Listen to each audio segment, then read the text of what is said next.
Professor Dr. Tomaž Deželan from University of Ljubljana, Slovenia.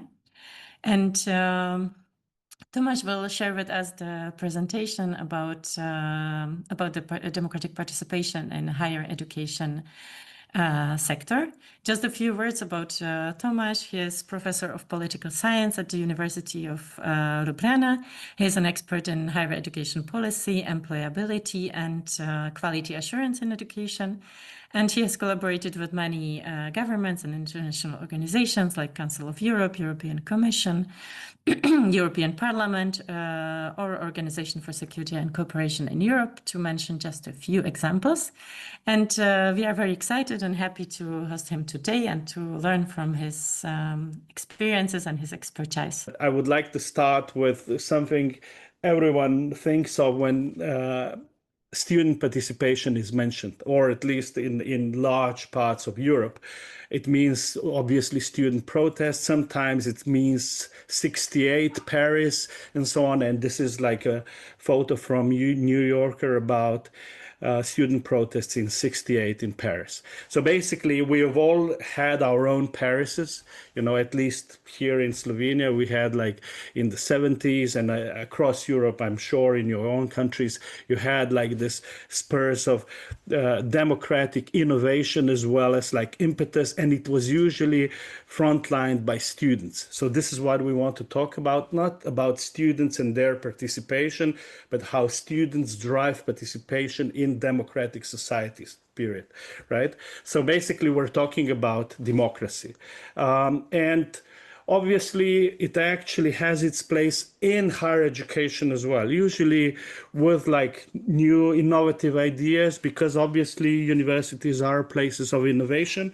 But at the same time, we have to say that basically democratic innovation usually starts with university students and not universities per se, because universities are also ivory towers, and ivory towers don't like participation, don't like democratization, because they're ivory towers. So in that sense, we have still a lot maybe to learn, or at least still a lot to use from what we created as knowledge. Now, this is an intro to the sector. I'm sure you're aware of it, but basically the point I want to stress here is that obviously universities are places of complex and advanced content of educational programs. This is something we should mention. Obviously, formal education matters, but basically about universities, and particularly the democratic innovation, democratic participation is usually non-formal. So basically, the strongest civic education programs are the ones that are outside of the formal curriculum. And this is what I want to stress today, not about what's in my course, youth and participation, or like democratic participation or democratization, but basically what happens at the university, because this shapes the university graduates. Now, what I want to say is that sometimes it's used as a synonym, and I'm going to use it today. When you're actually looking into the field, you have to sometimes artificially separate. But when it comes to democratic innovation, you usually talk about youth, and youth means usually students, not all the time, but usually students. And in this case, it's okay to actually use it as synonymous. And this is the front cover of one of the famous books about the good citizen and democratic innovation. It's about participation from Russell Dalton. And this is how he starts with his talk about engaged citizens. So basically, we're talking about engaged citizens that are more engaged than the rest of the society. And what we want to stress is we want to make this engagement meaningful, because if it's meaningful, then it's going to spread over to the rest of the society, who actually has some or other strands that basically make it somehow less capable of reacting. And students are reacting all the time, not just in 68, they're reacting today. Turn on CNN and you'll see how they're reacting. So basically, we want to create meaningful participation. I said before, we don't want to tokenize things. We usually tokenize them because we create institutions, and institutions instrumentalize participation. And basically, this is a model. I mean, there are many models about meaningful participation. I used the last one from the Council of Europe, from the Pool of European Youth Researchers, of which I'm a part of as well. And basically, there are certain elements or dimensions we need to stress when we talk about participation. I've seen my colleague Charlie is here. He had a presentation similar to mine a couple of weeks ago. He talked about Hart's ladder. There's also a Lundy model. I'm going to give you a meaningful participation model.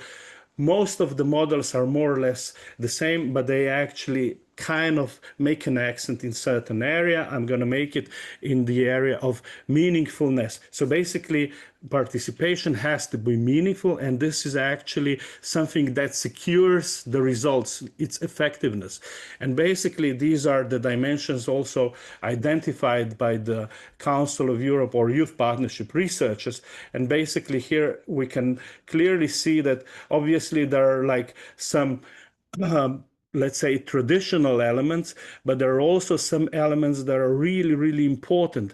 So basically, like safety and sensitivity to the risks, you know, even though you want to make a case for some area to be addressed at the university environment, you need to still create safe spaces, not in a way spaces where basically students will be targeted because of their participation. It needs to be obviously respectful, but it needs to be also friendly to the participant. And one of the participants today actually mentioned the phone. And I said, like, universities are ivory towers. Rarely we talk about new forms of participation at the university when it's outside of the students community, right? And basically today I'm going to give you 7 modalities that could actually integrate, you know, like new modalities of political participation, but in general, none of them is actually focusing on the phone, which obviously makes sense, right? So basically, what we need to say is also, even though this is an educational experience, and civic education programs usually make this mistake, it needs to be goal-oriented in a way that it goes beyond the educational experience. It needs to have some impact, it needs to have some change. So basically, this is why it's good to actually draft those programs, but they need to lead to a change, and they need to lead to a change in a general environment, in a systemic environment, in the university environment, if you will, and not in a student sandbox, how students will, I don't know, spend 500 euros, you know. So in that sense, there are certain things we need to think of when we're designing the student participation programs or trying to support that. And obviously, we need to take care of those elements in order to stand a good chance of those programs making a difference, right? Okay, so now, about the priorities of the sector, I guess you're actually aware of them. Maybe some of them maybe know them better than I do, but obviously there are various ways where you can actually look at which you can actually look at to see democratic participation of students in the key priorities. So obviously there's the Tirana communique, and every educational minister's communique entails some sort of democratic participation, some element of democratic participation. There are the ESGs for those who are actually I mean, more familiar with the quality standards. These are like the current quality standards in the European higher education area, and obviously they focus on active citizenship as well.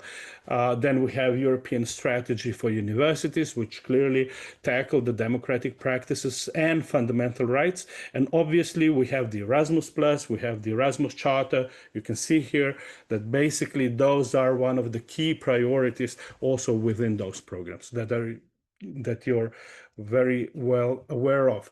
Now, in terms of how important are those priorities, well, when there's this drive towards labor market relevance, you know, it's usually very, very near the bottom when it comes to priorities, because obviously it's jobs, like great jobs, or great employability, rather than super citizen, but it's actually, like it can be either or, it can't be either or, it has to be both, and then basically this is where we start talking about conceptualization of the universities. And even though like the current model of universities goes more into the Napoleonic side. Napoleonic means universities are there to create high quality personnel for the needs of the labor market, of companies and so on. We're still very much ingrained into this Humboldtian, even then Humanian and Deweyan model, which means knowledge for the sake of knowledge. This is the Humboldt University model, but then also Newman and Dewey, which actually say universities need to create good people and good citizens. So basically, this is clearly what's under the current frameworks. We're talking about the Napoleonic model of the university, but it's way more than that. Now, if we move to, well, the basics of what I wanted to say today, and as I said, like you're more or less aware of that. Some of the things, if not all, were already mentioned within your responses to the question in the chat. But anyway, it's clear that obviously there are different modalities of participation, and through that, it's easier to understand how we can actually support a democratic participation within universities, and with that also democratic student participation. So there are some of them that are really easy, very conventional, we can say. Some of them are a bit more challenging. But what they do is actually they cultivate engaged citizens. And basically once people start to engage as citizens, because participation is a behavior that's actually reinforced by repetition, then you cultivate citizens also for the time after the university. So basically you're investing in a democratic society. Now, those are the relevant dimensions. I'm going to mention them one by one briefly in the next couple of slides. And basically, as I said, these are the environments you're very well familiar of, because I guess most of you have been at some point in your life students. Some of you also student representatives. And this is one traditional, like board meeting or Senate meeting, whatever you called it. So basically there's a lot of old people there. So the professors, the leadership, but there are also some students, right? So, and then when I was also drafting those texts, they seem so, conventional, like the concepts that I'm talking about. Daily business of universities, but there is not much that can actually demonstrate a very good example of what we look at. And then currently what we see is actually a very challenging environment for students, because basically they usually are a minority. So it's probably 5 students among 20, 30 people, the least educated within the crowd, and basically part of the university for the least amount of time. So it's actually very difficult to democratically participate, even though you're given a seat there and maybe a right to talk, right? So this is like the traditional model of participation. So it's student participation and representation in university governance in different bodies. Obviously it empowers students. Obviously it has a transformational potential, but basically, it's very challenging, because you're like in an environment with your professors, and usually you're I mean, maybe you're complaining. What they see is complaint, So basically, it's a very hostile environment in many cases. And this is why it's so challenging. So it's not enough to have 20% of student representatives in a board. It's what you're striving for is active student representation in those boards. And when you look at it from various angles, I've acted as part of the leadership, as QA agency, or in many different roles, there's really little participation there, like meaningful, if we return to the meaningful participation model. Now, the other one that actually tries to solve this, and this is what I wanted to actually kind of signal, that it's possible to change the ivory tower.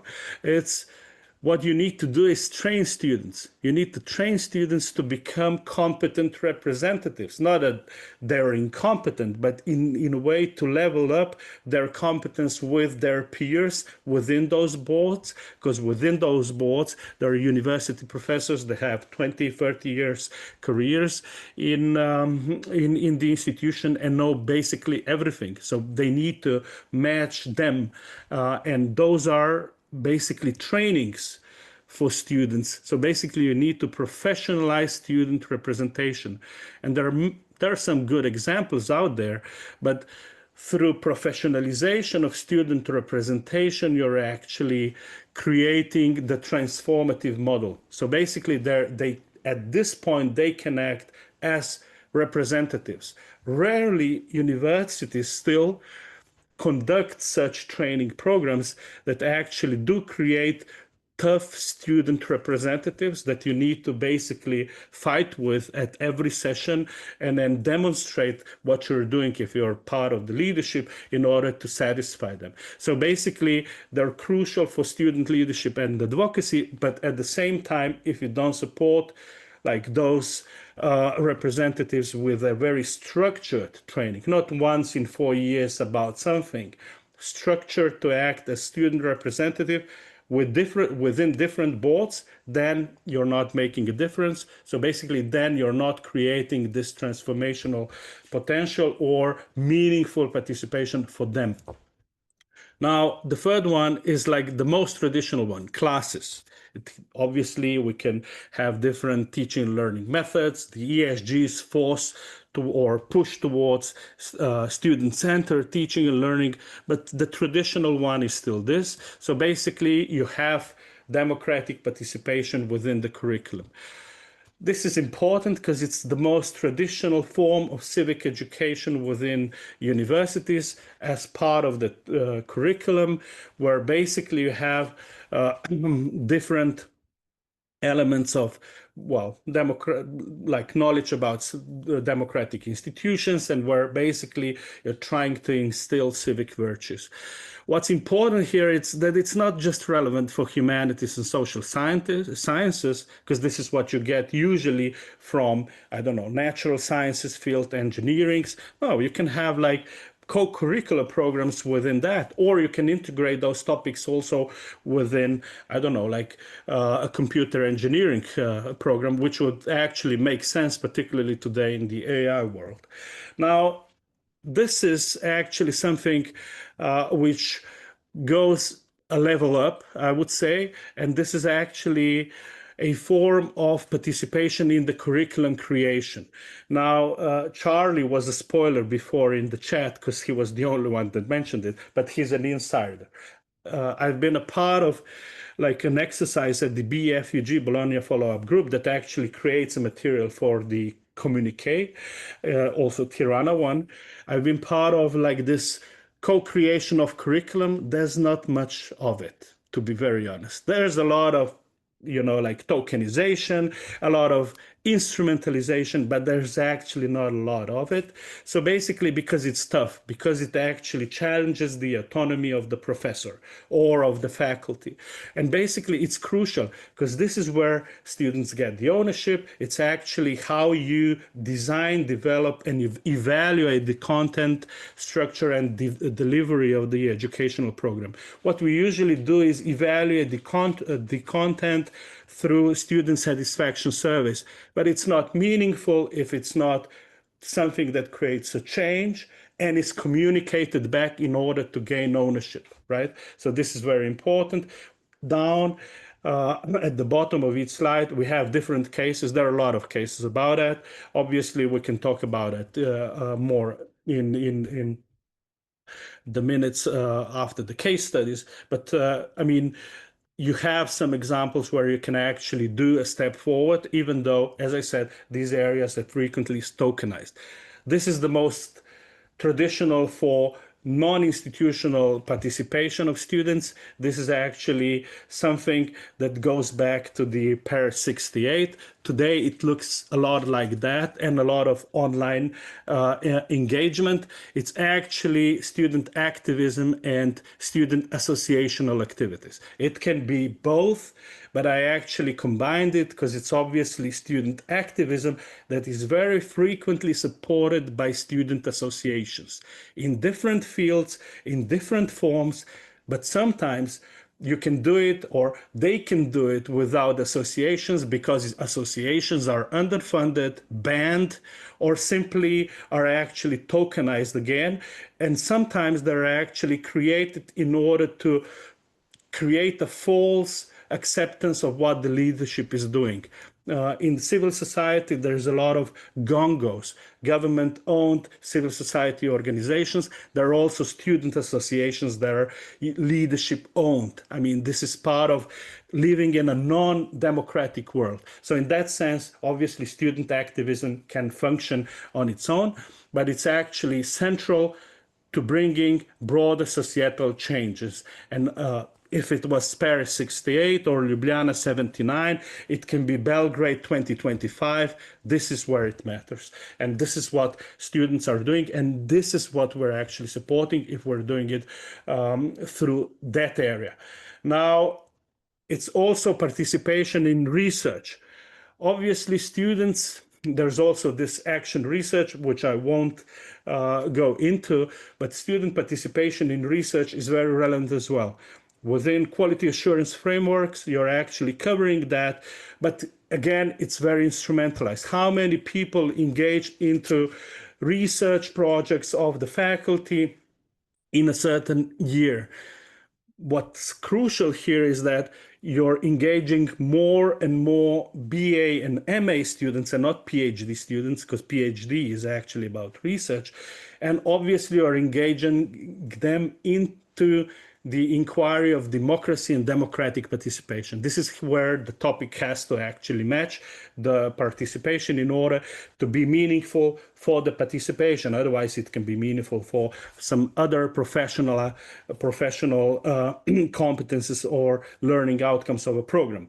Now, the last one is, again, very challenging, but it can be done, and in many countries or many universities, it's done quite well. It's actually co-design of research, not just co-design of the curriculum. Universities, the big ones, the best ones, according to them, are primarily research institutions, even though they portray themselves as educational institutions. It's citations and those kinds of things, and this is where they don't want they don't want students to be a part of, because it can mess up their like habilitation or citation or publication plan. But it's crucial because obviously through the co-design of research, you're creating knowledge that's going to be then transformed into something that will, at the end of the day, be a part of the classroom experience. So obviously, through that, you're actually training staff to be accustomed to student participation, because this is what staff perceives as the most important, because it's the most important thing for their professional development. Now, there are different initiatives that support that, but they can actually support also instrumentalization of that. So it's more important to see at the substance whether it's working or not than the actual framework that supports that. Okay, so I know I'm out of time. So basically, there are a lot of key policies and strategies. You're going to see that all over the presentation, the long presentation. It's even longer than this one, and you'll see. But what I wanted to actually share with you, and it's more or less a dilemma, and don't be worried about the 7 modalities. I listed again at the second part of the slide. I just wanted to kind of shock you about how, or maybe not, how you can, through your program, support the 7 modalities I was talking about. But I wanted to share also a dilemma. I said it's not easy because nowadays students as well as young people are actually running away from institutional politics and institutional participation. What you'll be mostly doing is supporting institutions to support participation. So in a way, it's a catch-22 game. So you need to be very careful about not creating institutions, but creating opportunity for participation. So my last thought would be actually to, in a way, well, support students to voice out the things that you actually can't talk about or don't want to, but usually you're under some sort of strain that prevents you from talking about the things that really matters. I said in 2025, there are students out there every day talking about things that matter and that affect their lives, but I would say even more yours. So in that way, through support of student participation, you're going to support yourself. Thank you.